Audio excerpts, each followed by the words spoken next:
Rasulul Karim, ma'asyiral muslimin wal muslimat rahimakumullah. Bapak-bapak, ibu-ibu, kaum muslimin wal muslimat, jamaah masjid Babul Ilmi yang dimuliakan Allah, alhamdulillah kita bersyukur kepada Allah Subhanahu wa taala karena malam ini kita masih diberi sehat walafiat, masih diberi kesempatan untuk bisa menjalankan kewajiban kita kepada Allah, menjalankan sholat isya berjamaah di masjid, dan juga alhamdulillah kita bisa bermajlis ilmu, mempelajari ayat-ayat Allah, tafsirnya. Semoga semakin bertambah ilmu kita, semakin bertambah iman takwa kita. Amin. Baik, warahmatullah, monggo kita lanjutkan kajian tafsir. Terakhir kemarin kita sampai pada ayat 115 tentang bagaimana terkait dengan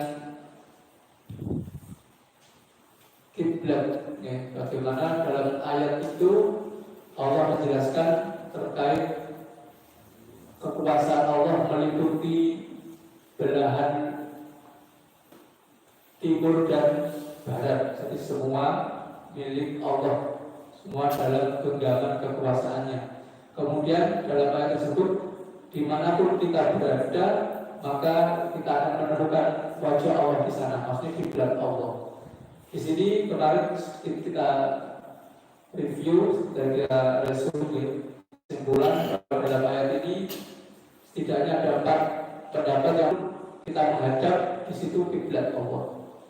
Kemudian dihapus hukumnya dengan ayat nanti dalam surat Al-Baqarah sekitar 150-an, 140-an itu nanti ada bahwa liwajhaka syatrul Masjidil Haram, maka palingkan wajahmu ke arah Masjidil Haram.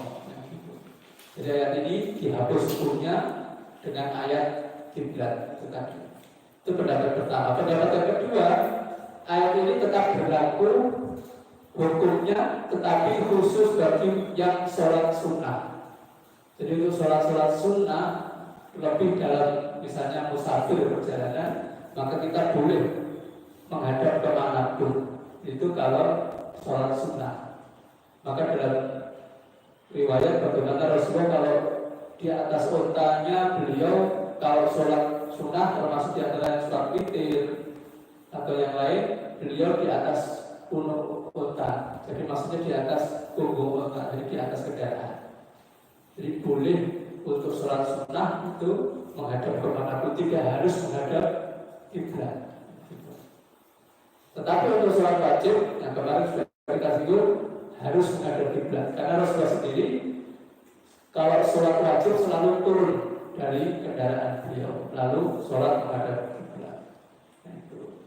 Jadi untuk sholat sunnah. Dan terkait sholat wajib di atas kendaraan, sudah kita singgung, kita simpulkan. Jadi pertama, misalnya tidak menghadap kiblat atau suci dan seterusnya, maka mayoritas ulama semua sepakat nanti diulang sampai di tujuan. Kemudian kalau kemarin seperti di kapal laut atau pesawat, di kereta api, kalau sudah memenuhi rukun dan syarat, jadi misalnya dia pas di kereta pas itu menghadap kiblat, mungkin sekitar perjalanan sekian kilometer itu arahnya tidak berubah, gitu. Atau di kapal laut kita perjalanan bisa menghadap kiblat begitu, atau di pesawat sama saja. Nah, di sini perbedaan ulama ada. Dalam mazhab Syafi'i yang terkenal agak ketat itu tetap diulang, karena dalam mazhab Syafi'i sholat itu harus di atas bumi, di atas tanah, gitu. Jadi kalau sholat di atas pesawat atau kapal laut dan kereta api gitu, nanti sampainya di tujuan diulang meskipun tadi sudah memenuhi rukun syarat. Tapi dalam mazhab Maliki, kalau sudah memenuhi rukun dan syarat, maka itu tidak diulang, tidak apa-apa. Nah, begitu makanya kemarin sudah merasa yakin tidak apa-apa. Ada yang tidak usah diulang. Gitu. Tapi kan dia harus dipastikan dia memenuhi rukun dan syarat. Misalnya harus kiblat. Jadi dalam sholat di jalan, dia harus yakin bahwa selama sholat itu dia menghadap kiblat. Jadi mungkin lurus terus gitu ya, atau nah tapi kalau belak-belak, nah ini kan tidak yakin, makanya itu tidak memenuhi rukun dan syarat, tidak memenuhi syarat sahnya sholat menghadap kiblat. Maka dari mayoritas ulama seperti mazhab Syafi'i, mazhab Maliki tetap diulang. Jadi kalau memenuhi syaratnya terpenuhi semua, ada yang membolehkan tidak perlu diulang. Tapi kalau tidak memenuhi syarat yang ada, maka semuanya sepakat diulang. Jadi ini sekedar untuk tambahan bagi kita. Kadang-kadang kita mungkin merasa cukup terus kan darurat di atas jalan, tidak. Jadi ternyata para ulama sangat ketat memperhatikan masalah sholat ini, meskipun ada rukhsah, meskipun ada keringanan-keringanan dalam perjalanan, bisa dijamak, bisa dikosor, tapi harus betul-betul memperhatikan rukun dan syarat sahnya sholat. Jadi bagi sebagian umat Islam banyak sekali yang ada yang mungkin atau mungkin bahkan tidak tahu. Nah makanya sudah ketika kita belajar fikih terkait masalah sholat itu di perjalanan, banyak sekali. Kadang sampai kata kita gitu, cuma di dalam sholat, kadang perjalanan sholat gitu ya. Bungkus tekan tujuan sholat orang langsung, nah itu ya harus kita betul waktu-waktu perhatikan, paling tidak kita, keluarga kita semua bisa memahami dengan cara prakteknya, kita bisa menjalankan syariat sesuai dengan tuntunan Allah dan Rasul. Karena namanya perjalanan itu kan ya kita pasti sedikit banyak akan mengalami gitu. Makanya kalau sampai kita tidak paham, tidak tahu, ya ini repot. Makanya kita segarkan kembali kesimpulannya. Nah, kemudian kemarin juga sempat kita menyinggung sholat untuk menghormati waktu. Nah itu ketika kita justru bangsa orang mungkin bisa memenuhi rukun dan syaratnya. Tetap sholat meskipun nanti diulang, tapi karena sholat itu dalam rangka menghormati Allah yang telah menentukan waktu-waktu sholat. Maksud menentukan orang ini sholat meskipun kita sadar ada syarat-syarat yang belum terpenuhi, tapi itu namanya sholat untuk menghormati waktu. Nah ini terkait dengan tadi. Jadi sholat wajib diusahakan, diupayakan kalau bisa turun dari kendaraan, turun. Misalnya kita punya mobil pribadi di rest area agama, bisa turun. Kalau terpaksa tadi ya itu kita ulangi nanti di tempat tujuan. Itu yang kedua. Kemudian yang ketiga, ayat ini dianggap turunnya terkait dengan orang-orang yang mungkin tidak tahu arah kiblat. Nah, zaman dulu mungkin kan tidak ada kompas, tidak ada mungkin petunjuk ya. Jadi mungkin malam-malam berada listrik, gelap, sholat, pokoknya menghadap kemanapun itu boleh. Nah makanya ketika besoknya, ternyata kita salah menghadap kiblat, itu dianggap sah sholatnya semalam saat itu. Kemudian terkait kalau kita sholat tidak tahu menghadap kemana pun tidak masalah. Tapi kalau kita kemudian tahu kita salah, maka kemarin kalau sudah di luar waktunya tidak perlu mengulang. Tapi kalau masih dalam waktunya, ada yang membolehkan untuk menganjurkan untuk diulang. Ada yang tidak perlu juga. Sebenarnya sah-sah, orang ngerti ini. Tapi kalau masih waktunya, misalnya sholat duhur gitu, tapi salah menghadap kiblat, ini jam 1 lagi konangan, lagi ngerti yang salah, diulang lagi boleh. Ada yang mengajukan diulang lagi kalau masih di waktunya. Tapi kalau sudah lewat, misalnya ngerti ini sore atau maghrib, ngerti mau salah, tidak apa-apa, tidak perlu diulang. Dan yang terakhir, ini ayat menurut sebagian riwayat turun saat Rasulullah pernah menyolak goibkan Raja Najasyi. Kita tahu Raja Najasyi ini menurut pendapat yang kuat, beliau ini masuk Islam cuma tidak memproklamirkan keislaman, jadi mengimani ajaran Nabi Muhammad. Cuma sampai beliau wafat itu yaitu tidak ada yang tahu. Nah, kemungkinan ada pendapat justru saya ngerti, sehingga tidak ada yang menyolatkan. Makanya Rasulullah menyolatkan bersama para sahabat pada jenazah. Nah, saat itu menghadapnya tidak ke kiblat, dan menghadapnya ke arah Ethiopia, tidak tahu mana itu, apa utara selatan atau bagaimana, pokoknya intinya Rasulullah menghadap ke arah sana Najasyi itu. Jadi itu menunjukkan terkait dibolehkannya sholat tidak menghadap kiblat saat itu. Jadi sholat gaib, ini syariat yang pernah dilakukan oleh Kanjeng Nabi dan para sahabat menyolatkan gaib Raja Najasyi. Maka dari kejadian itu para ulama tadi menyimpulkan bahwa Raja Najasyi ini beriman, mukmin, nah itu karena disolatkan. Nah, boleh jadi ada pendapat ya karena Rasulullah tidak mungkin bisa hadir, makanya mensolatkan gaib. Tapi bukan berarti tidak ada yang menyolatkan. Ada yang mengatakan mungkin tidak ada yang menyolatkan, makanya Rasulullah menyolatkan. Gitu.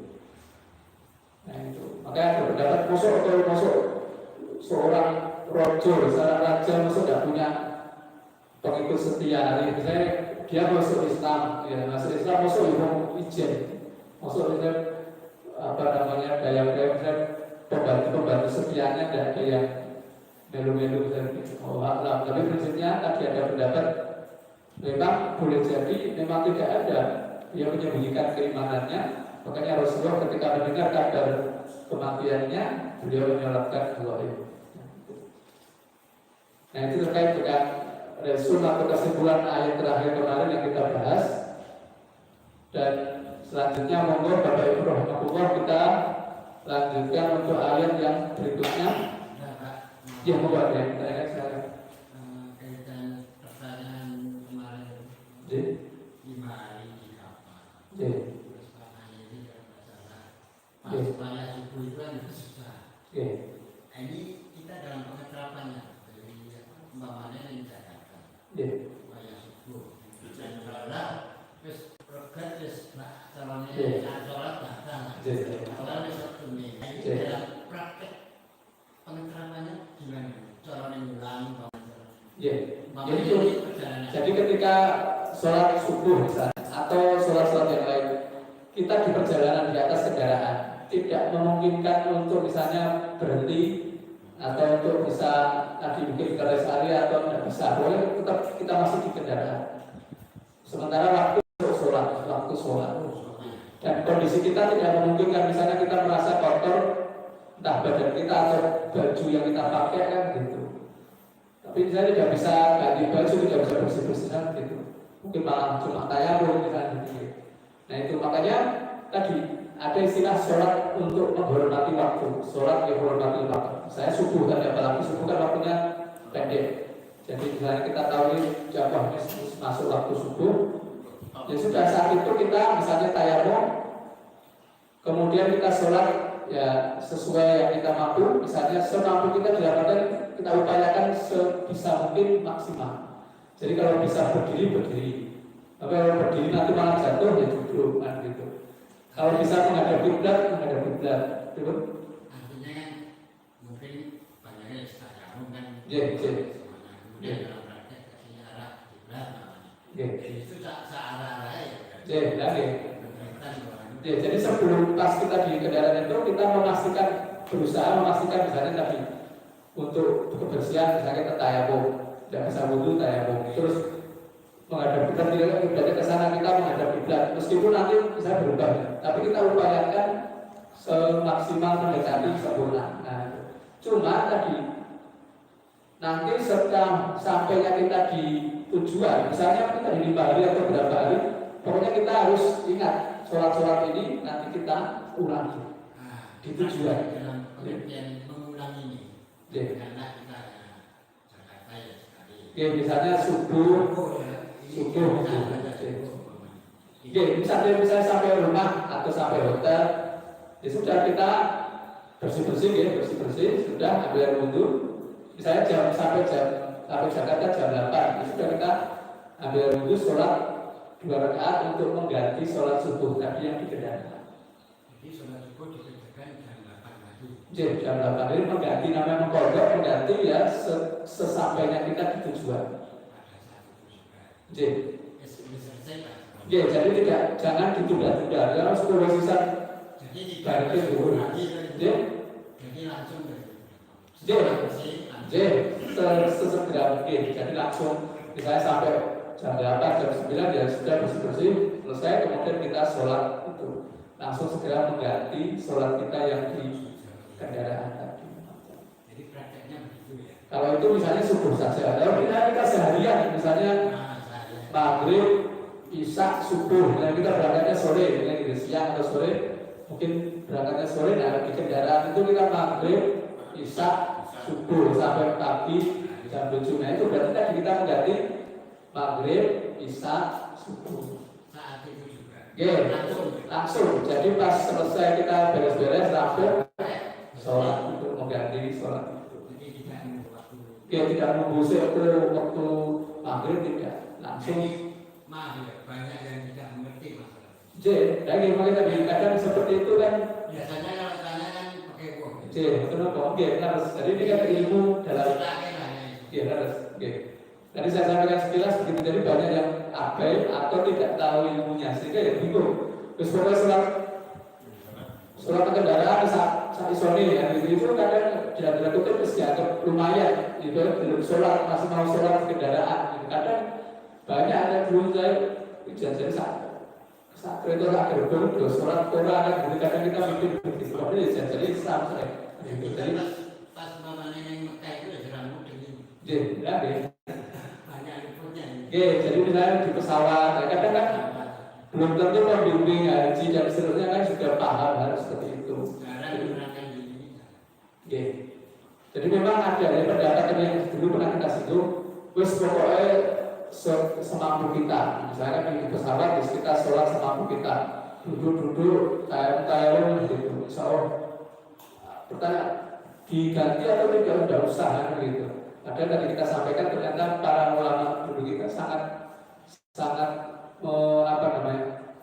menjaga hal seperti ini. Karena ini urusan masalah sholat wajib ini sesuatu yang sangat penting gitu.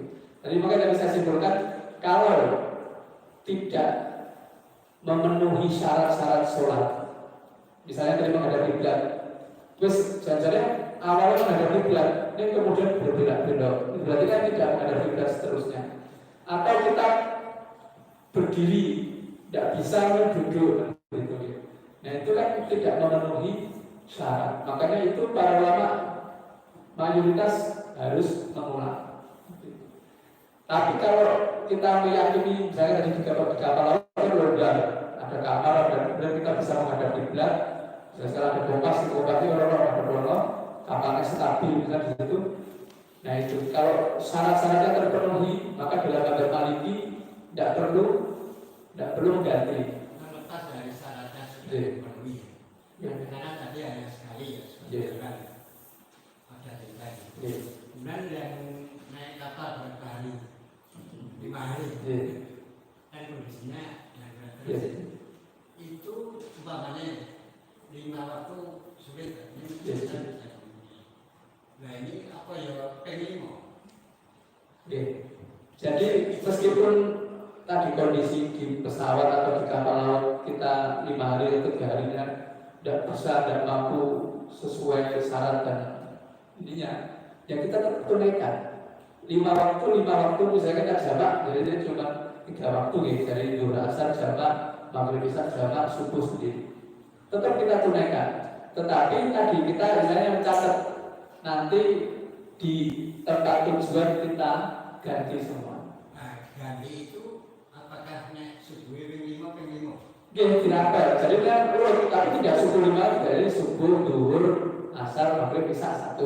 Terus nanti ulang lagi sampai 5 kali. Ya begitu ya, jadi kadang hal sepele dianggap sepele oleh banyak orang karena pertama mungkin tadi tidak tahu persoalan detail fikihnya sehingga kadang ya sudah mungkin akhirnya mengambil pendapat yang paling enteng ya, paling penak. Terus nomor kendaraan syukur rasa ganti rasa gitu. Memang itu ada pendapat, cuma kan dalam masalah agama ini kan kita sebisa mungkin mencari pendapat yang lebih mendekati kebenaran, lebih memantapkan hati nurani kita. Gitu. Ya, dulu kan kemarin kita singgung. Jadi kalau kita sholat merasa yakin tidak sesuai atau tidak memenuhi syarat sah kok, merasa apa namanya, wes cukup kan, ibarat kata ya kita mestinya khawatir kan gitu. Kalau kita nggak bisa memenuhi syarat kan gitu. Kan ini bahasanya kita punya hutang kepada Allah kok tidak kita maksimalkan gitu. Makanya kan apa susahnya, tidak susah kita jangan mengganti di tempat tujuan kan, jadi bisa, sebenarnya bisa dan tidak membebani kok. Cuma mengulang sholat beberapa rakaat kan gitu. Aslinya begitu. Nah kalau kita mau sedikit repot, tapi kan itu insya Allah lebih menenteramkan hati dibandingkan tidak, gitu, dibandingkan tidak mengulang seperti itu. Yang khususnya ketenangan hati. Yeah. Jadi kadang-kadang kan kita selama ini kan boleh colok diri. Yeah. Kalau ini kan pengajian, ini kan menjadi serangan. Seperti kemarin dulu waktu misalnya sholat jamaah di kereta, ada nggak di sholat jamaah? Nanti ada yang imam, ada yang itu ada yang nyinyir dalam, ada yang mengkritik sholat kok.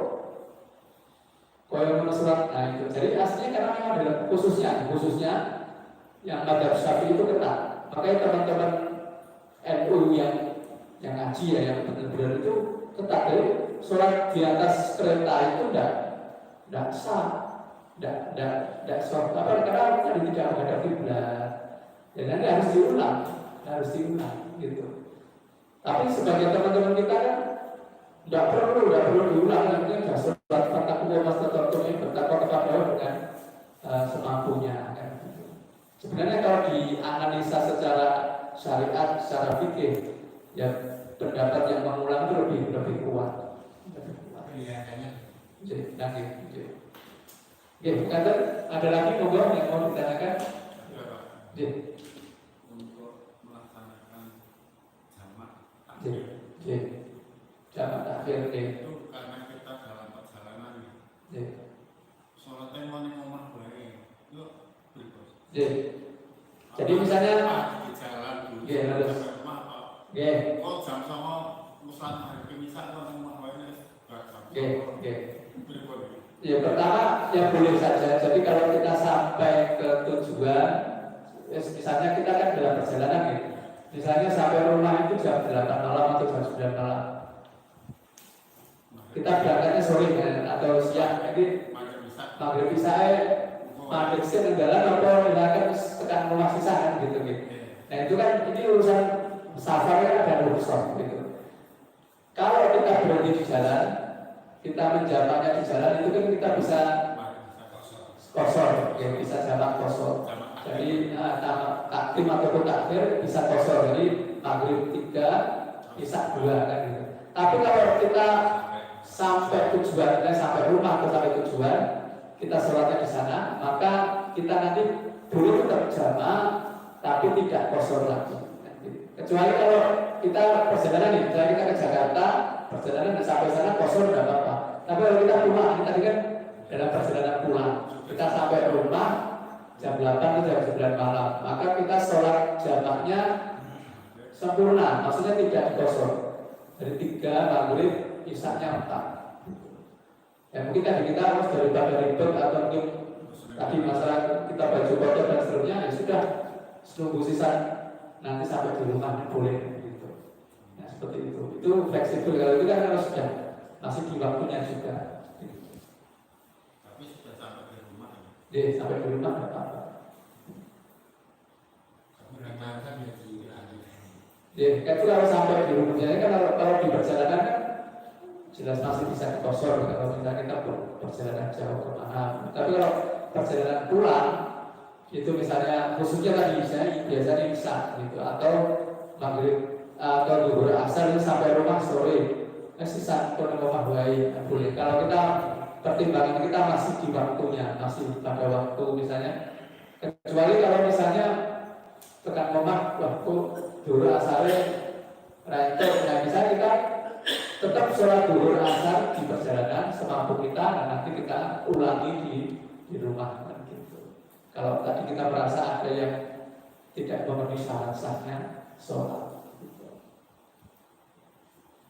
Intinya itu, kita kalau merasa dalam sholat di kendaraan itu kurang sempurna dalam memenuhi syaratnya, kita ulang, itu aja. Dan memang 90% sulit kita bisa sempurna dalam perjalanan sholat di atas kendaraan, dengan kereta atau pesawat atau apa. Makanya ya kita untuk yang ini dibalik, diulangi lagi nanti di tujuan. Ya, kata. Ya. Naik kendaraan umum. Ya. Nah itu kan kalau sampingnya kan kalau hati-hati nggak apa-apa ya. Kalau sampingnya itu perempuan kan otomatis kalau kita mau sholat kan ninggal jadi. Ya harus mengkondisikan tadi. Ini kita tadi, ya caranya di dalam kendaraan itu kita mengkondisikan ketika sholat kita bisa maksimal gitu. Nah ini yang saya sering dapat di Jakarta, karena itu kan numpak itu naik bis untuk tekan hilang itu deh, karena naik tol itu kan macet, tol saja macet itu ada. Oke, banyak yang istilahnya gak sholat itu, tapi ya itu, nanti di rumah saja, di rumah di jamaah misalnya begitu. Padahal kan, karena memang tidak mungkin mau turun dulu kan gitu. Ini banyaknya dari Jabodetabek itu, entah KRL, kereta api atau bis umum itu waduh. Jadi saya melihat begitu, jadi mereka pulang jam 5 itu jadi normal 1 jam, tapi karena macet sampai rumah jam 8, jam 9. Ini cuma berpisahnya ya wes jamak di rumah kan gitu. Nah makanya kondisi itu ya sudah ada istilah dari sholat itu menghormati waktu. Ya kita tidak bisa keluar, tidak bisa turun dulu, ya sudah di bis atau di kereta itu kita sholat semampu kita. Kayak misalnya kita berdiri, sholat sambil berdiri, terus nanti ibarat kata, nah nanti di rumah kita ulangi lagi. Sedikit repot kita, terus kedua sholat yang baru ini sholat untuk kita rumah di sana, tapi beda. Misalnya usaha kita untuk tadi menghormati waktu sholat dengan sholat semampunya, seadanya, itu lebih dihargai Allah. Dan begitu secara hitung-hitungan pahala kan beda, nah gitu. Karena itu semua yang ngomong baik serasa nah itu tetap beda. Makanya inilah apa usaha untuk tetap menjaga sholat, menjaga waktu sholat itu kan tentu ada apresiasi dari Allah. Kalau setiap hari nggak apa-apa gitu, melakukan sholat yang dirokok. Oke, jadi saya orang-orang yang kerja di Jakarta itu begitu. Berarti berdino dari kerja kalau itu terus pastinya. Makanya kalau lebih mementingkan itu kadang sering kalau nggak lewat tol lebih hidup kami ini berarti dia harus turun dari mobil dulu ke masjid, nanti naik mobil lagi, bayar lagi, ya begitu. Jadi dia berkorban. Ada yang begitu daripada. Tapi misalnya kan dia mengeluarkan tiket bis atau kereta 2 kali, tapi kan itu kalau secara agama kan lebih aman gitu. Tapi tidak banyak yang mau menempuh risiko begitu loh, tanggung waktu untuk kreditnya, transportnya kan gitu. Jadi kalau kita bayangkan kita bekerja, kita di kereta, di bis, wahai sholat, tidur sih, boleh masjid, sholat sih, nah itu kan secara hitungan-hitungan duniawi rugi nih, gitu, rugi itu mudah bayar meneh gitu, saya gitu. Jadi itu kalau bisa lebih bagus, harapannya ya sudah dia rela mengorbankan uangnya, tetapi kan sholatnya aman terjaga. Opsi kedua tadi sudah di kendaraan sholat semampunya, nanti diulang lagi di rumah. Artinya jadi itu lagi pertanyaan.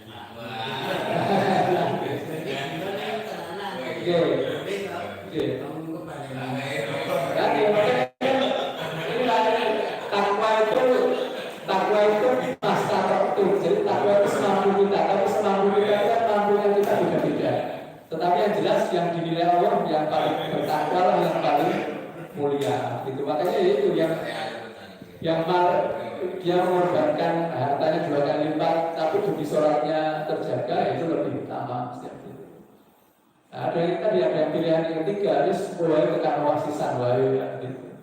Nah Nah, itu. Jadi makanya kita sudah lihat dari orang dengan satu syariat sholat itu dalam kondisi yang sama, itu nanti menempuh cara yang beda-beda.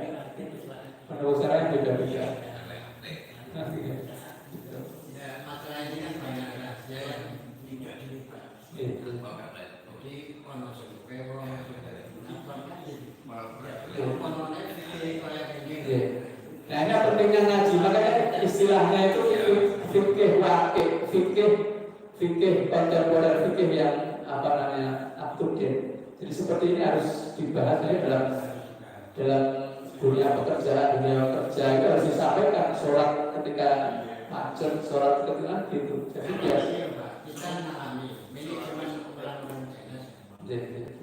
Itu malah yang ngetes kan yo, supaya ibaratnya waktu Islam itu udah semacam apa ya? Jam kerjanya ditumpuk ya, Pak. Ini caranya ini kan perlu pikir. Nah seperti itu.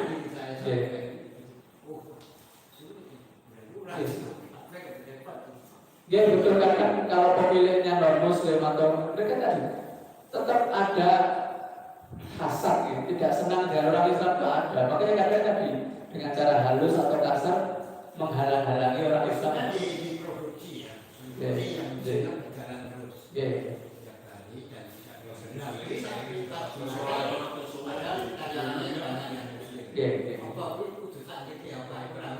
tidak benar. Ini kan perlu pikir. Makanya memang ada, saya kan ada sifat ada anak itu memang harus dibahas juga, dipikirkan juga oleh umat Islam. Kadang betul balik. Ini kalau sholat bersama asar di jamak ya. Tapi kalau itu jamaknya jamak akhir, karena sholatnya di rumah gitu. Yang duhurnya dua, asalnya juga dua, atau dua sama Kalau sudah di rumah. Kalau sudah di rumah 4-4. Jadi jamak saja, tidak pakai kosong. Jadi 4-4 kalau zuhur asar 4-4, kalau maghrib isya ya 3-4. Tapi kalau kita berjalan pulang, mampir saja masjid. Nah kita bisa kosong. Misalnya tekan kantor suruh nangis, sebelum sampai di rumah, sampai kampung, sampai ini berangkat di pulau, tekan lagi tekan.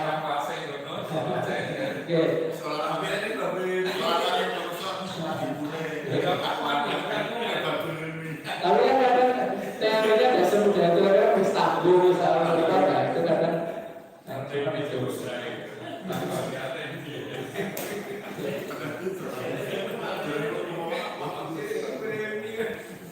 Adapun kalau di jalan tidak ada masalah, kita sampai di masjid ikut jamaah misalnya di situ sholat asar nih. Nah kita kan masuk masjid sholat asar, kita misalkan zuhur asar dulu. Beda niat ya apa? Misalnya kita itu jamaah asar, kita niat zuhur. Nah gitu 4, saya disuruh 4, sudah kita tahu 4. Nah nanti setelah selesai kita melanjutkan untuk asarnya boleh kosor, jadi 4 2 boleh, karena 4-nya kita kan ikut jamaah lokal situ. Nah, gitu. Makanya kalau dalam Islam itu kalau misalnya sholat ada yang musafir, misalnya musafir disuruhnya imam, jadi nanti dia 2, nanti yang lokal yang orang tempat tinggal nambah 2. Nah kita kan nanti misalnya yang musafir tinggal nanti di jamaah, gitu. Tapi kalau terbalik kita mengikuti imam lokal di situ orang setempat, ya sudah kita ikut 4 ya 4. Nah, gitu. Nah nanti tinggal kita menambah kosor yang asar. Gitu. Sebagian ulama memang membolehkan dibalik lagi itu asar, kita ikut asar nanti baru zuhur. Tapi mayoritas ulama ya sholatnya tetap zuhur. Meskipun waktunya di asar, kita tetap sholat zuhur dulu karena urutannya zuhur asar. Nah yang repot kalau maghrib bisa. Nah kadang ada kasus nih, jadi kita masuk masjid, misalnya kita tidak tahu ada kasus gini. Jadi jamaah karena hujan jamaah, kita sholatnya telah datang ke masjid, sholat kiranya maghrib, ternyata itu sudah sholat isya. Gitu. Ini ada kasus, jadi nah aku niatin maghrib, berarti sholatnya 4. Nah, padahal kan maghrib 3. Nah, itu ada kasus seperti itu. Terus gimana kita di rakaat yang ke-3? Kita kan 3 kudunya tahiyat akhir. Jadi imam maghrib ke-4. Nah, itu ada 2 pendapat besar. Pertama, kita istilahnya mufaroqah. Mufaroqah itu medhot. Jadi istilahnya imam berhenti ke-4, berdiri ke rakaat ke-4, kita tahiyat sendiri. Tahiyat kita medhot, kita tahiyat karena 3 rakaat kita salam sendiri. Itu namanya mufaroqah, medhot. Jadi kita pisah dengan imam karena kalau kita sholat maghrib sadar 4 rakaat kan boten sah. Sholat maghrib 4 rakaat itu sholat maghrib yang penting. Nah itu pertama tadi boleh bisa. Kedua, intidor itu nunggu. Jadi ketika imam berdiri rakaat keempat, kita rakaat itu kita tahiyat akhir. Tapi jangan salam dulu, nunggu tahiyat. Jadi nanti imam berdiri, rukuk, i'tidal, sujud sampai tahiyat akhir. Nah kita imam salam, kita ikut salam. Jadi awalnya nunggu saat rakaat. Jadi kondisi dalam tahiyat akhir itu namanya menunggu. Jadi ada 2 pendapat itu. Pendapat yang kedua dianggap lebih kuat karena kita tidak kehilangan pahala jamaah secara sempurna. Karena kalau medhot ya sudah, berarti kita tidak sempurna ikut jamaahnya. Nah, harus baca ya kan, ya wis kalau tidak tahu kan Jawa ya maafkan gitu. Artinya berbeda niat. Ya beda niat tidak apa-apa. Boleh. Karena kejadian bingung akhirnya balik lagi aku perlu sholat maghrib tak kira sholat maghrib kok ternyata isya ya wis tak balik sholatnya ya aku kok dia kan tidak tahu balik lagi ulang. Itu biasanya kejadiannya itu kalau pas jarak makor, jarak hujan kita telat dikira kan di sholat maghrib sebelum sholat isya. Kenapanya sholat begitu? Karena itu diambil dari menunggu itu seperti sholat khauf. Sholat khauf itu waktu perang itu. Waktu perang itu kan yang sujud, yang berdiri nanti nunggu, yang sujud berdiri, nanti gantian gitu. Nah kita tadi nunggu imam, boleh nanti. Tapi kalau niatnya tadi terus dianggap baik maghrib itu pendapat yang lemah karena masuk maghrib petang rakaat kan tidak ada. Dan kita tahu bahwa itu petang rakaat masuk sholat maghrib petang rakaat gitu. Makanya ada yang bingung, Ustaz ini ada sholatnya dulu ya, hingga yang gitu. Itu kasusnya banyak terjadi gitu. Nanti sama, jadi orang juga harus paham gitu kalau gitu. Artinya ada beda niat. Jadi betul, beda niat itu bisa. Atau berubah niat, misalnya kita sholat sunnah, sholat sunnah, ketika itu diterpokok dulu ya, itu kan kadang kayak kode aku sholat, karena tidak tahu ini. Jadi kan itu berubah niat, jadi sholat sendiri, jadi imam, tidak apa-apa. Jadi kita sholat, nah misalnya itu kita pas maghrib atau isya itu kan kita sholat sunnah, kan kita sirri bacanya pelan, itu boleh kita jaharkan, boleh kita keraskan karena ada makmum ya, gitu. Tapi misalnya kita tetap pelan ya tidak apa juga, kan tidak wajib, tidak merusak sahnya sholat. Tapi kan kehilangan keutamaan, makanya ini juga tadi masalah fikih. Jadi ketika kita ditegur berarti saya jadi imam, diminta imam oleh imam makmum. Jadi kita suara kita keraskan. Sekarang nanti kita rakaat kedua salam, dia juga harus tahu berarti itu mau sholat sunnah. Nah, gitu. Ya, kita tinggal yang makmum tinggal nambah. Kan, gitu. Tinggal nambah. Gambaran AKB yang ratusan tahun. Yeah. Jadi ya, kemarin pernah kami Yeah. setengah rolas kekesalan keturun untuk jam 10. Yeah. Jadi yang merasa Yeah. yang terakhir itu tidur dengan pingsan tidak ya. Jadi tidur itu kalau dia ingat ketiduran, dia bangun, maka dia segera mengganti yang dia lewatkan sholatnya. Maka dia tidur jam 11 ya, bangun jam 9 malam, berarti belum sholat zuhur, asar, maghrib, isya. Nah seketika dia bangun, kelingan, wudhu, berarti dilapar zuhur, asar, maghrib, isya. Nah biasanya rata-rata orang keturun itu paling banyak saat itu orang itu, maksudnya keturun seminggu gitu. Nah tapi kalau pingsan, misalnya pingsan atau koma, misalkan ada yang sakit gitu. Tapi yang jam itu tadi bisa terjadi. Ya, Oke, ini bedanya kenapa? Bedanya tidur sama pingsan. Kalau pingsan atau anggaplah pingsan atau koma, itu kan sama tidurnya, sama-sama tidurnya. Tapi bedanya kalau orang tidur digugah tangi, masa tangi. Kalau orang pingsan, orang koma kan digugah orang tangi. Mau namanya sakit ya. Nah itu nanti kalau sadar dia tidak terbebani untuk mengganti. Jadi seperti al-kahfi, ashabul kahfi itu tidur yang sekian lama. Atau anggaplah orang koma, orang yang sakit koma 3 bulan sadar. Ya, jadi komanya yang 3 bulan itu tidak perlu ganti ya. Karena dia sudah kondisi sakit. Beda dengan orang tidur. Kalau orang tidur itu kok betul-betul nih, ya beda. Orang tidur sehat digugah tangi. Tapi kalau orang yang pingsan atau orang koma itu yang digugah udah tangi. Nah itu berarti memang dimaafkan oleh Allah sehingga dia tidak perlu dibebani untuk mengganti. Misalnya dia koma setahun, dokter itu sholat setahun, dokter dia tidak perlu mengganti yang sholatnya yang setahun dia koma itu tidak perlu. Tapi kalau orang ketiduran dia ganti. Karena di normalnya orang ketiduran yo paling sedino. Tapi misalnya ada orang keturun seminggu yo berarti. Tapi masa keturun seminggu, masa ada sing bogah. Orang orang jam kami turun. Biasanya seperti itu. Nek wong tua diri itu kan yo sosok terjadi. Ya paling tadi paling kehilangan beberapa sholat saja, tidak sampai berhari-hari. Jadi sakit dibedakan antara orang yang ketiduran dengan orang yang pingsan atau koma.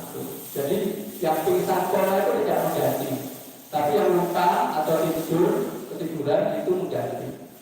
Jadi misalnya orang lari orang sholat, namanya orang lari kan gitu, dokter Bima itu gitu. Jadi aku mau sholat dulu ya gitu. Wah berarti seketika ingat wudhu sholat. Kelingan jam 10 ya wudhu sholat duhur. Misalnya kelingan pas ada bisa, sesuai aku dulu. Wudhu sholat duhur dulu kalau bisa. Pokoknya ketika ingat dia lupa belum sholat apa, dia segera ambil air wudhu sholat yang dia lupa. Itu fikirnya benar. Hadisnya kan ada ya kan kalau orang lupa atau ketiduran maka ketika dia bangun atau ingat yang dia lupa dia segera sholat yang dia tinggalkan itu. Artinya kita belajar ini hal-hal seperti ini jarang. Dan kita banyak yang tidak banyak juga. Ini tadi yang tak banyak kita. Betul apa? Jadi apa istilahnya kalau dalam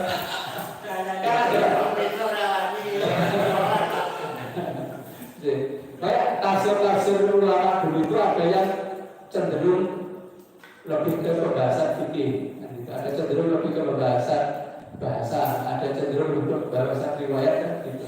Nah seperti itu monggo. Jadi makanya sampai ada tafsir ayatul ahkam. Jadi hanya membahas tentang ayat-ayat fikih gitu. Jadi dijajah tapi diambil ayat-ayat surat-surat yang membahas cuma fikih-fikih saja kan begitu. Nah kita urut begini ya kan tadi kadang ketemu masalah fikih yang dibahas fikih kan, gitu. Seperti masalah ini monggo. Dan tidak masalah kita diskusi masalah itu tidak masalah. Oke, waktu kali. Silakan. Itu masalah sama pasar ya. Masih sama Isa. Itu sholatnya itu 3 sama 2. Nah saya tidak pernah mengikuti imam itu biasa pasar. cuma dua gimana? Maghribnya 2.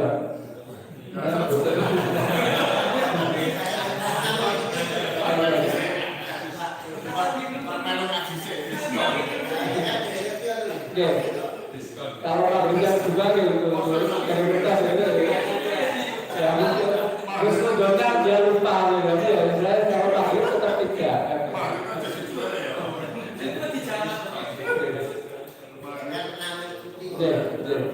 Ya mungkin ya kita harus tujuannya dia lupa 3, tapi salah kalau jadi 2 salah. Maghrib tetap 3, maghrib tetap 3.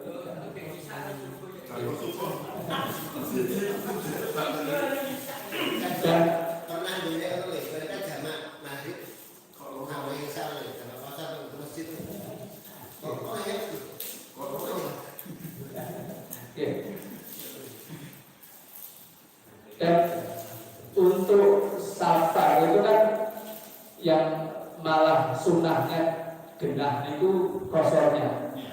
Jadi kosornya kalau jamaknya itu situasional. Jadi misalnya kita ke Jakarta seminggu, orang pati repot, orang pati sibuk, misalnya begitu. Ya sudah kita sholat, misalnya kita bisa ke masjid tiap hari, ya sholat biasa saja, tidak apa. Jadi misalnya seperti orang tidak safar itu, kalau ini kita tidak begitu sibuk. Makanya orang di kosor, apalagi di Jawa itu karena dia mungkin repot. Jadi dia mungkin kewira-wiri dan seterusnya kan jadi repot. Tapi kalau misalnya kita suci umroh haji kan tidak begitu repot, ya sudah sholat seperti biasa. Karena apa? Karena kalau orang Jawa itu memang secara waktu ringkas, enteng gitu. Tapi secara banyak keutamaan terbua. Jadi sholat-sholatnya yang biasanya dia bisa sholat sunnah, qobliyah kadang terlewatkan, tidak sholat dan gitu. Jadi kehilangan beberapa kesempatan untuk sunnah-sunnah gitu. Karena kalau dalam perjalanan itu memang tidak dianjurkan untuk sholat-sholat sunnah, gitu. Kecuali sholat sunnah fajar, sholat sunnah witir itu terus tetap mengerjakan. Tapi untuk qobliyah dia tidak menunaikannya. Gitu. Tapi kalau jamak, dan di sini ada beberapa hal yang ditinggalkan banyak umat Islam. Misalnya jamak hujan, itu kan jamak terus orangnya sunnah. Padahal itu keliru. Sunnah itu tidak dikerjakan saat safar, saat perjalanan. Kalau kita jamak hujan kan tidak perjalanan, jadi tidak menutup kemungkinan kita tetap melaksanakan yang sunnah. Jadi misalnya kita jamak motor, maghrib, isya, banyak yang kemudian bersolat sunnah. Padahal bisa menunaikan sunnah baqiyah itu, tapi ya urut. Jadi kalau kita menjamak maghrib isya, maka nanti setelah sholat isya selesai kita mau sholat sunnah baqiyah maghrib, lalu sholat sunnah baqiyah isya. Jadi 2 kali. Jadi kalau dinapel begitu karena sholatnya kita jamak.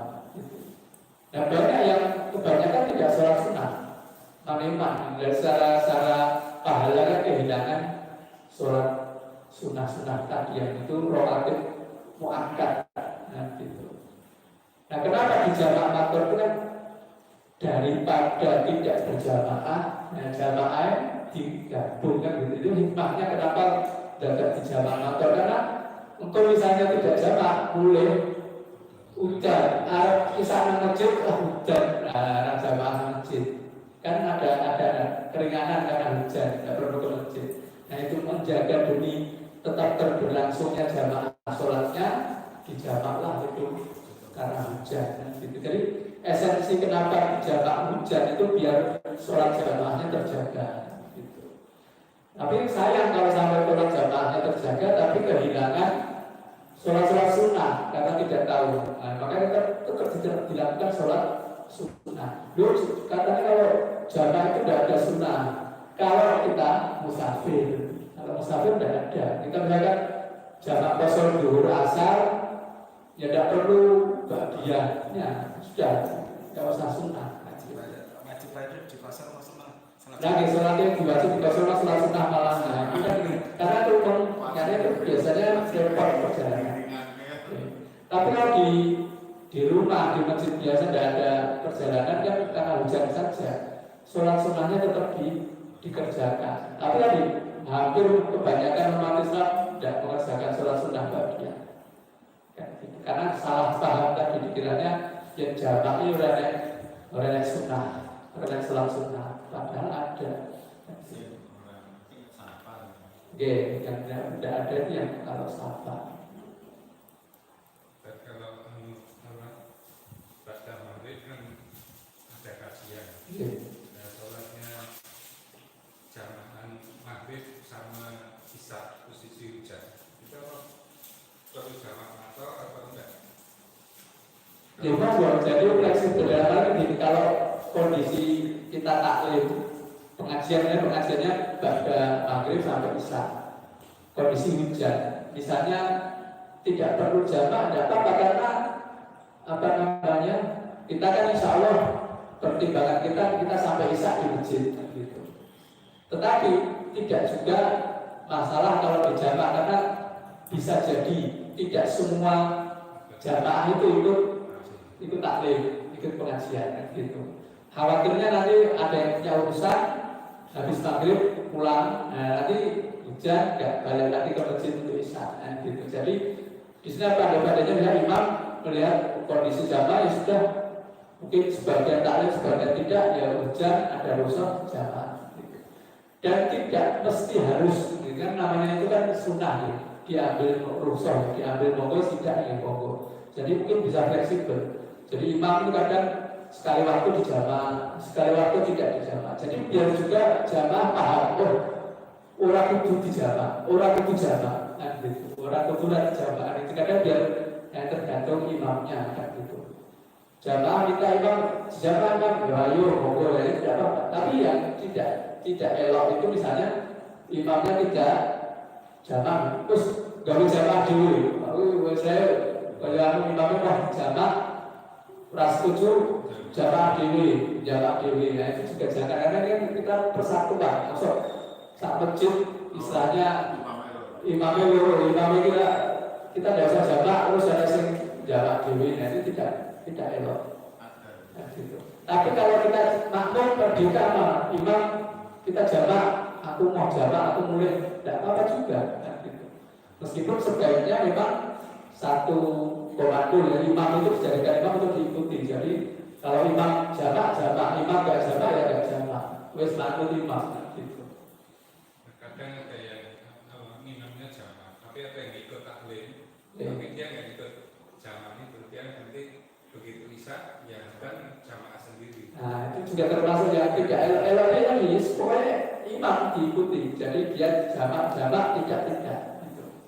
Jadi pokoknya manut imam saja. Makanya imam itu kan memang dimintai untuk memahami situasi dan kondisi itu. Makanya dijadikan imam itu yang terbaik, yang paling enak gitu. Seperti misalnya dulu saya pernah protes doa kunut misalnya.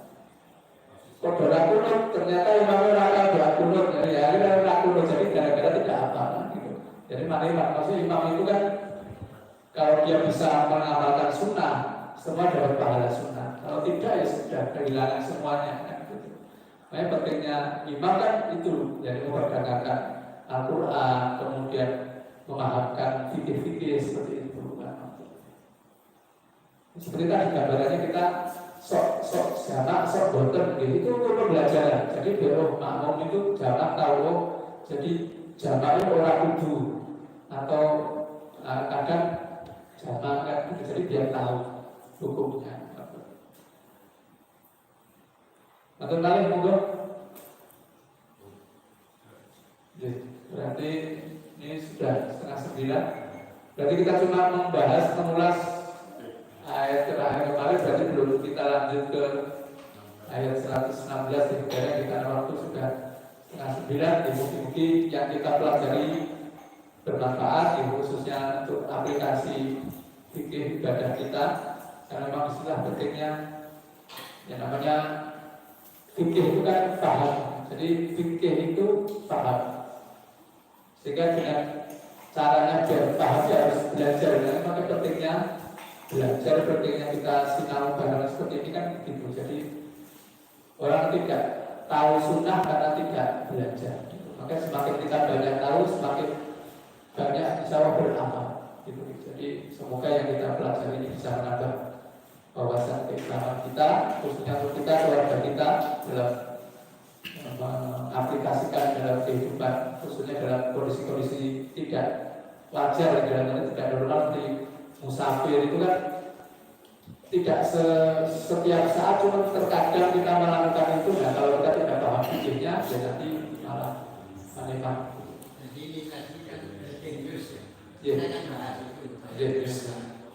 Jadi salah satu kita yang begitu. Iya. Gimana? Kita kan safar Iya.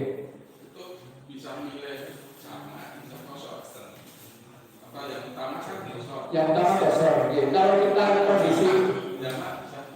Oke, kondisi repot jamak. Kalau tidak masalah dan jamak tidak apa-apa. Gitu. Dan bahkan misalkan kita tidak kosong itu tidak apa-apa. Misalnya kita akan sholat untuk masjid. Misalnya kita ke Jakarta seminggu tapi di hotel, tidak kemana-mana. Jadi kita sholat bersama orang setempat kan tidak apa-apa. Gitu. Tapi ada kata selama yang penting aku mikir musafir, aku tak jamak kosong terus. Ya betul-betul. Selama seminggu itu bisa kita kalau bisa zuhur asarnya jamak terus, kosong terus. Kan ruksah itu keringanan boleh kita ambil, boleh tidak. Ya, sesuai situasi kondisi awal. Jadi mengatakan, alhamdulillah mungkin menambah ilmu iman takwa kita semuanya, kurang dan salahnya mohon dimaafkan. Monggo kita akhiri dengan doa kafaratul majlis. Subhanallahumma wa bihamdika asyhadu an la ilaha illa anta astaghfiruka wa atubu ilaik.